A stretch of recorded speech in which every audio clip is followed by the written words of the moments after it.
હવે આપ પૂર્વ કચ્છ જિલ્લાનો સમાચાર પત્ર સાંભળશો. લેખક રામજી મેરિયા. વિશાળ ભૂભાગ ધરાવનાર અને વિસ્તારની દ્રષ્ટિએ દેશનો સૌથી મોટો કચ્છ જિલ્લો પોતાની અનેક વિશેષતાઓ ધરાવે છે.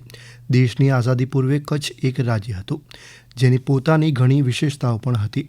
ત્રાંબીઓ, દોકડો, ઢીંગલો, ઢબુ, કોરી અને પાંચિયા કચ્છનું નાણું હતું અને કચ્છી નવા વર્ષ અષાઢી બીજના દિવસે કચ્છના મહારાવ દ્વારા સિક્કો બહાર પાડવામાં આવતો હતો.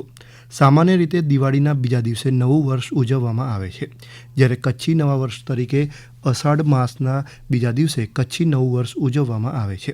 કચ્છના એ સમયના પ્રતાપી રાજા રા લાખા ફુલાણીનું આ દિવસે કચ્છમાં પરત આવવાનું થયું હતું, જેને લઈને તે દિવસને કચ્છના નવા વર્ષ તરીકે ઉજવવામાં આવે છે. અષાઢ માસમાં વરસાદ થવાથી સર્વત્ર હરિયાળી હોવાથી અને ખેડૂતો નવા પાકનું વાવેતર આ સમયે કરતા હોવાથી નવા વર્ષની શરૂઆત અષાઢી બીજના દિવસે કરવામાં આવતી હતી. કચ્છી નવા વર્ષ અષાઢી બીજના દિવસે કચ્છમાં ઠેર ઠેર વિવિધ કાર્યક્રમ પણ યોજાય છે, જેમાં કચ્છના પાટનગર ભુજ મધ્યે કચ્છ કાર્નિવલનું આયોજન કરાય છે. તેમાં કચ્છની લોકકળા અને સંસ્કૃતિની ઝાંખી જોવા મળે છે. ભુજના હૃદયસમા હમીરસર તળાવની પાળે આ કાર્યક્રમ યોજાય છે.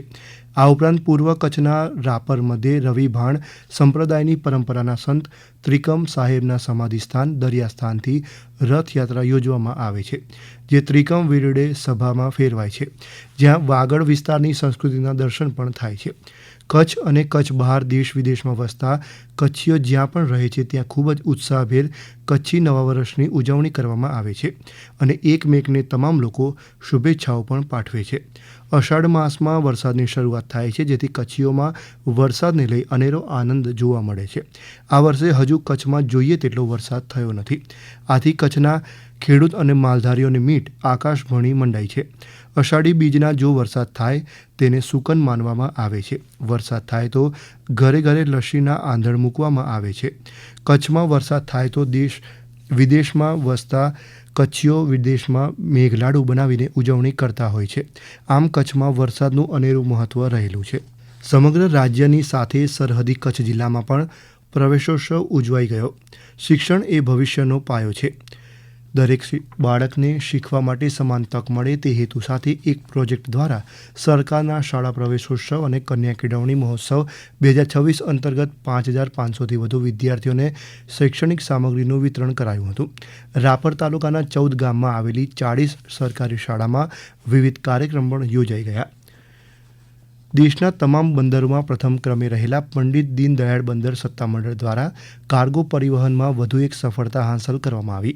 બંદર દ્વારા ઓછા સમયમાં જહાજ માલ લોડિંગ કરીને કીર્તિમાન સ્થાપવામાં આવ્યો હતો. તાજેતરમાં 22 કલાક અને 25 મિનિટમાં MV વિઝાર્ડ નામના જહાજમાં 38,500 મેટ્રિક ટન બેન્ટોનાઇટનું સફળ લોડિંગ કરાયું હતું. અંજાર ખાતેના શિલ્પા અંજલિ વિદ્યા મંદિર મધ્યે શાળામાં નવી શિક્ષણ નીતિ અંતર્ગત બેસ્ટ આઉટ ઓફ વેસ્ટ પ્રવૃત્તિના ભાગરૂપે કંતાન પરિધાન વિષય વસ્તુ આધારિત અનોખો ફેશન શો યોજાઈ ગયો.